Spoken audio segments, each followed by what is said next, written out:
Welcome to the Cowbell Kingdom Road Reaction post-game show where the Sacramento Kings fall 128 to 108, their worst loss of the season. They've now lost 5 of their last 6 games. They're 12 and 16 on the season.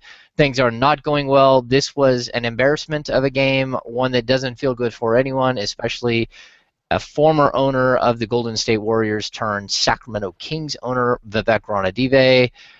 Rui Thomas is joining me. Rui, what happened here? Tonight I saw a team that was playing pretty complacent after defeating the Lakers the night before. We started off, the Kings fell behind 9 too early. They started hitting some jumpers, but then they fell behind again because they were just seemed to step slow to every move, every pass. Right, the help defense wasn't there tonight. The Kings just they didn't show very much energy. We didn't see much fire out of them, and they were down 23 by some point in the third quarter. They're down 25 in the fourth, so this was never close. Yeah, it didn't feel that way. And let's be honest, when you beat the Lakers, you're really not beating anyone. Kobe Bryant goes 8 of 30 from the field. He single-handedly shot them out of the game. Beating the Lakers means nothing. Again, this team had aspirations. This was supposed to be a very good month of December, and this was sort of the one of the 1 or 2 games of this month that you just circled and just crossed out and said, well, that's going to be a loss. So I think it's assumed that this is going to be a loss, but just the way that they played, it was very uninspired. DeMarcus Cousins did show some fire. He finishes with 22 points, 8 rebounds, 6 assists. He plays a little under 30 minutes tonight, but definitely not a bad performance by him. Darren Collison, again, had a nice game. I think he finishes with 17 points, 5 assists. But overall, this wasn't a great feel. Rudy Gay struggled from the field. He ends up with 13 points, 9 rebounds, but 4 of 14 from the field. The Kings get outshot by the Warriors. They let the Warriors shoot 53.8% from the field while hitting only 47.8% for themselves. Look, we keep hearing this saying pace, pace, pace, pace. The Golden State Warriors know how to play with pace. That's what we just saw. They took 91 shots in this game. The Kings took 90. I got to be honest with you. I will take the Golden State Warriors shooting 90 shots anytime over the Sacramento Kings shooting 90 shots in a game. The Kings right now, the way they are built, they are not a pace team. They are a knockdown, drag it out, 78 shots a game team. That's what their identity should have been. That's all out the window. We have no idea what the identity of this team is going to be right now and going forward. Who knows what the next couple of days hold for us, whether it's George Karl possibilities, Josh Smith possibilities, Darren Williams possibilities. This thing is spun out of control so quickly that, Rui, I don't even know what team we're supposed to expect on the court when this Sacramento Kings team shows up for Friday, for the 26th and 27th later this week. Oh yeah, James. This team is having a definite identity crisis. I get the impression in the locker room that the players are just kind of just waiting for a big move to happen so they can kind of get over this anticipation, all these trade rumors. A lot is hanging over their heads. You can't deny that, right? Everyone loved Coach Malone, and his firing was so swift. It caught everyone by a surprise. And then all these comments from the front office leaking out to the public is just salt in the wound, making things look even uglier. So tonight, this was a loss expected for the Kings, but it was just sorry to see. We did see some improvements over the course of the game. The Kings started off, turning the ball over terribly. They had 10 turnovers at the half, but it was negated by the Warriors' own turnover miscues. They had 9, and they managed to hold down their turnovers to 3 over the second half. But they allowed the Warriors to shoot over 50% for the entire game. The Warriors never dipped under 40 or dipped under 50. So, and then the Warriors, who are number 1 in defensive field goal percentage this year, made the Kings work for everything. The Kings couldn't make jumpers. They did have a nice stretch where they hit 3 or 4 3-pointers in the third quarter, but beyond that, it was just it was really tough to get open looks. Yeah, let's be honest. I don't think the Kings did anything differently in the second half to limit their turnovers. I think the fact that the Golden State Warriors played Harrison Barnes a little under 27, Draymond Green a little under 26, Festus Ezeli, who just goes off and scores 15 and 6. He played 18 minutes. Klay Thompson plays 28 minutes. Steph Curry plays 26 minutes. They just ran their bench out there. I mean, in my mind, that's what happened here. They ran their bench out there. I mean, career nights by guys like Holiday and Festus Ezeli where they just go off, and it's because the Warriors didn't need to run their A team out here against the Kings because that's not the Kings. The Kings didn't bring an A game.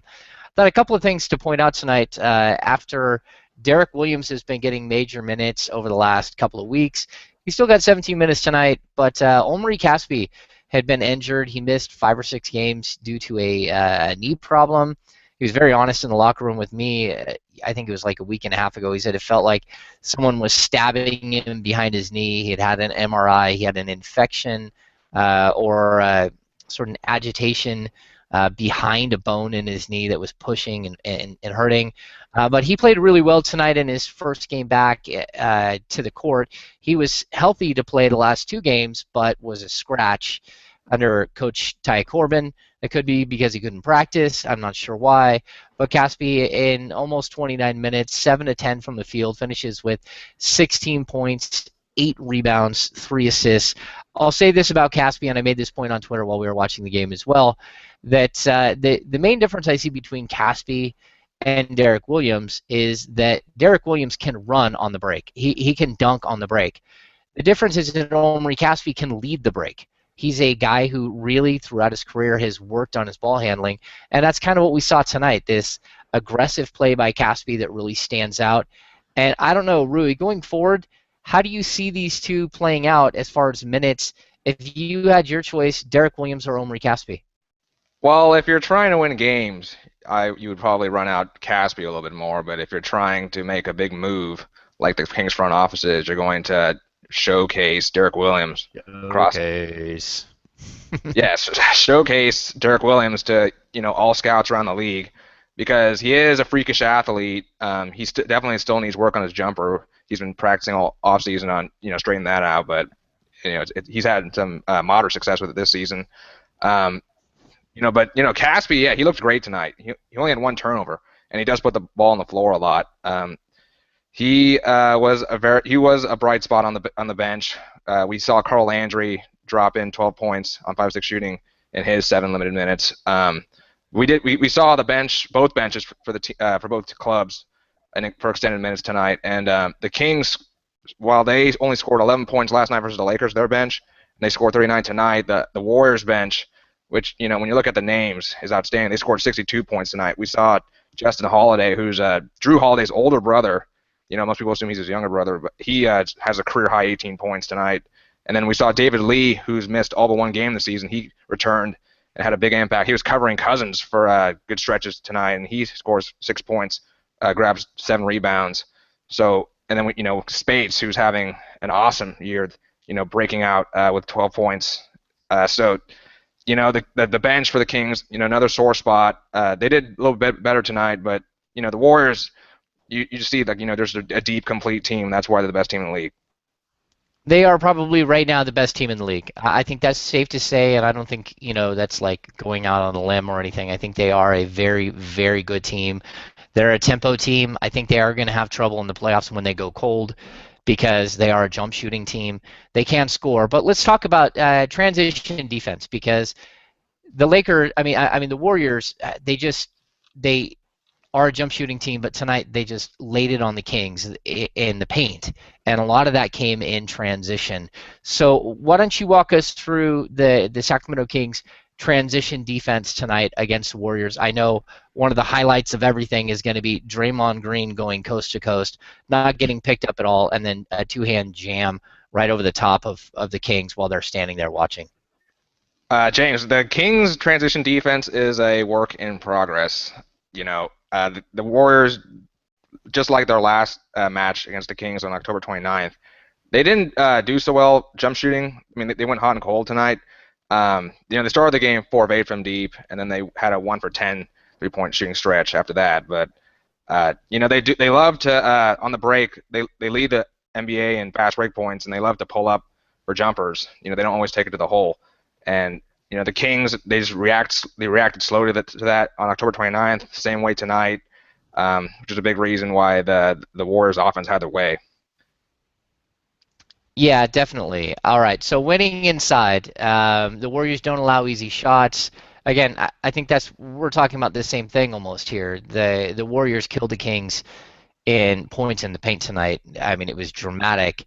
And while Cousins is still a force, again, he allowed Festus Ezeli to go nuts, all of it in the paint. Ezeli again, 7 of 11, 15 points, in only 18 minutes. I mean, you can't really have those things. I guess Jason Thompson has one of his few true off nights of the season. He ran a plus minus negative 32 while on the floor tonight, despite scoring 6 points, grabbing 4 rebounds in 20 minutes to play, not missing a shot. Still just kind of a brutal matchup for him going against guys like Draymond Green, guys like Harrison Barnes. Even Spites is a very athletic guy who can do a lot of different things, and David Lee is a drag you away too.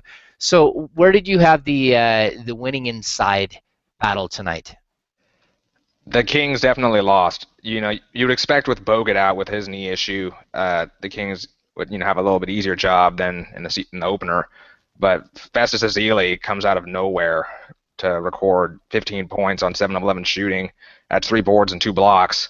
Definitely, stood up to Cousins, made it his job difficult.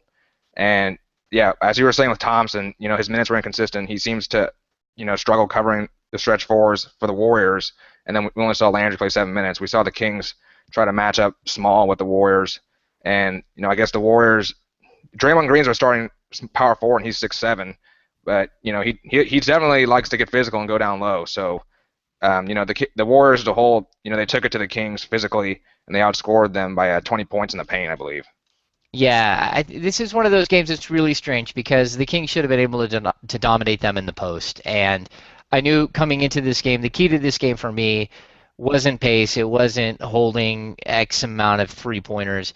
It was specifically who dictated the flow of this game, whether the Kings had to adjust their lineups to the Warriors or whether the Warriors had to adjust their lineups to the Kings. And I think it's really interesting. The Kings did a really nice job tonight of kind of playing an inside-out game that you could see becoming very, very productive for them. I mean, Cousins, again, he has 22 points, but he also had 6 assists, and he was flinging the ball around and hitting guys wide open on the perimeter. The Kings shoot 8 of 17 from behind the arc, and every single King who took a three at least went 50%. I mean, Stauskas and McCallum and Rudy Gay each go 1 of 2.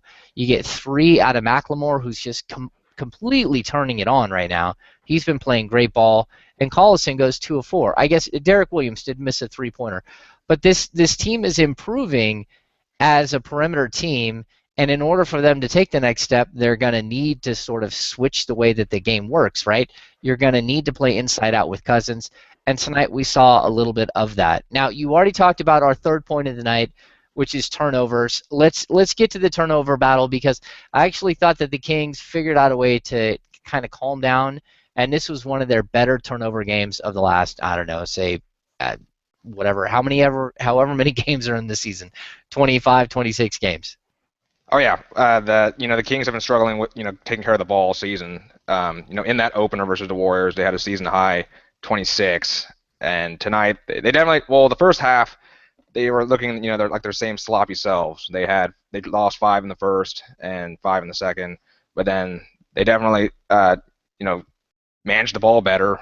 They lost 2 in the third quarter and then 1 in the fourth. Darren Collison was responsible for 4 of those turnovers. He Stephen Curry may have rattled him a little bit, and then we saw Sessions who added another 2. Every starter had a turnover, but it is improvement to me in my eyes. Yeah, I think the one other thing I'll point out too, which it has nothing to do with the Kings turnovers, but I talked about this ad nauseum in the past, that the Kings not only do they turn the ball over a lot, but they don't force turnovers, which I think has been a pretty dramatic issue for this team. Tonight, that's not the case. They turned the ball over, what we said 14 times, right? But they 13 times, excuse me. But they had 9 steals. And that's oh no, I'm wrong. They had 5 steals. But either way, what I saw out of the Kings was that they're playing more aggressive and sort of a gambling style, and that's not at all what Michael Malone would have liked to have seen out of this team. He would be yelling and screaming the entire time to stop playing so loose, stop trying to gamble for steals, stop trying to overplay. We saw even Ben McLemore go back to his windshield wiper defense in the first half, where he just jumped right by Klay Thompson on a jumper. I thought what we saw was, a little bit of Ray McCallum. He plays 20 minutes. He had 7 assists in 20 minutes and 5 points, but really where Ray McCallum gave you solid minutes was on the defensive end. The problem is you let a team like Golden State get hot, and it doesn't matter how good your defense is. They're going to kill you. And we saw Thompson hit jumpers over him. We saw everybody hit jumpers, and that's just kind of the way it went. Once you let them get their momentum going, it becomes a major issue, and there's no way to slow them down. All right, Rui, let's go to our MVP of the game. I'm going to let you take the MVP first. Who is your MVP of this game? I'm gonna highlight DeMarcus Cousins because he was playing his first back-to-back, his third game back since the viral meningitis. He came down with.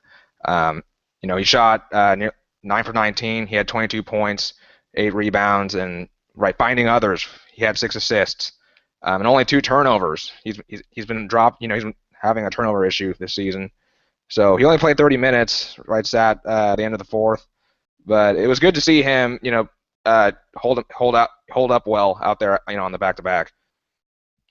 Yeah, it was good to see him play the back-to-back. I think, the incredible thing that I'm seeing out of him, he's such a beast. He just wants to play. He just wants to compete. I know he waved off Tyrone Corbin a couple of times tonight. Jason Thompson at the scorer's table, he just looks at Tyrone Corbin like, you kidding me? We're losing here. You're not taking me out of the game. He's averaging 26 points a game in his 3 games since returning. And I think the strange thing is about that is that this guy missed 10 games with an illness where he wasn't able to do anything. He lost 10 pounds, struggled to move, to get off the couch. And we're seeing him just be so incredibly effective. Maybe not so much on the defensive end tonight. I think tonight was the rare game that we've seen where he wasn't great on the defensive end. The last couple of games he has been. He's been great. He's been giving it on both ends of the floor. So I like DeMarcus Cousins as the Kings MVP of tonight. And I would even mix in Omri Caspi under that category, 16 and 8. I thought Omri just played really, really well, pushed the tempo.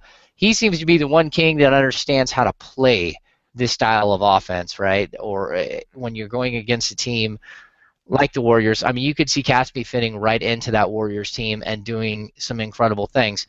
Maybe he can't hit the 3-ball like the rest of their shooters, but he still would push the tempo. He would find guys, and I think he would be a guy that would fit. If I'm going to look at a true MVP of this game, though, I think it's got to be Klay Thompson.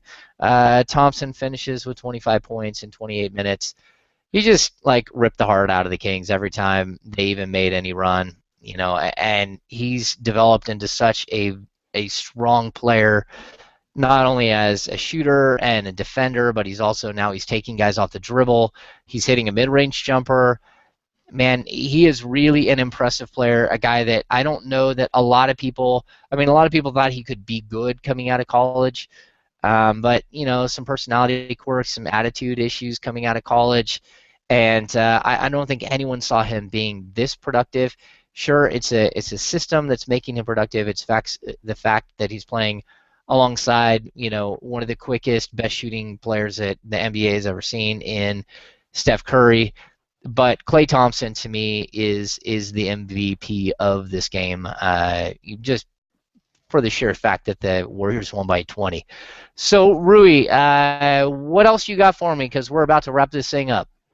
James, well, the Kings have 3 days off, I believe. Or actually, they have Tuesday, Wednesday, and Thursday off before they host Phoenix on Friday and then Knicks on Saturday. So, these 3 days, the holiday season, would be a good time for them to catch their breaths and, maybe take their mind off all the drama over the last week.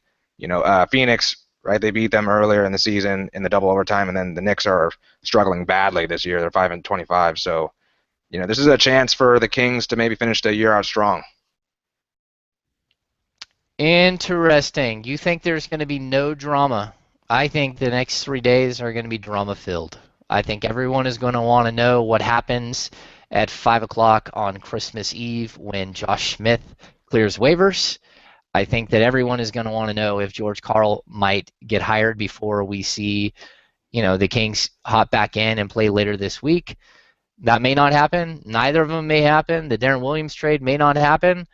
But I don't think anyone is feeling comfortable. I don't think anyone has made permanent plans for the holidays on the Sacramento Kings roster. I think this has just been one of those crazy, wild weeks that just keeps going. I think it started last week and it just keeps continuing. And I don't know where this team is going to be by the end of this week, by the end of next week. I'd say that we're in the middle of a 10-game stretch. The Kings like to look at things in 10-game windows. This is one of those 10-game windows where you have no idea wins, losses, trades, coaching changes. I mean, anything and everything could happen over the next 5 days, 7 days, 2 days, 1 day. You just have no idea. So we will not be back for a little while again. We got a couple. Well, no, I think we have one road game, one home game, right, coming up. Back-to-back home games. I'm sorry. Back-to-back home games on Friday and Saturday. So no road recap coming at you, but we will be back soon because the month of December is almost over. This 11 home game month of December where you get to see us on the court doing post-game shows all the time is almost over, and we're about to transition to a different look in January, perhaps a different Sacramento Kings team. So we will see you later in the week for the post-game show. For Mr. Rui Thomas. Rui, say hello. Hello. Say goodbye. And goodbye. Hello. Goodbye. All right, for Rui Thomas, I am James Ham. You guys have a good holiday season, a safe holiday season, and we'll see you later this week. Thank you for tuning in to the Cowbell Kingdom Road Reaction post-game show.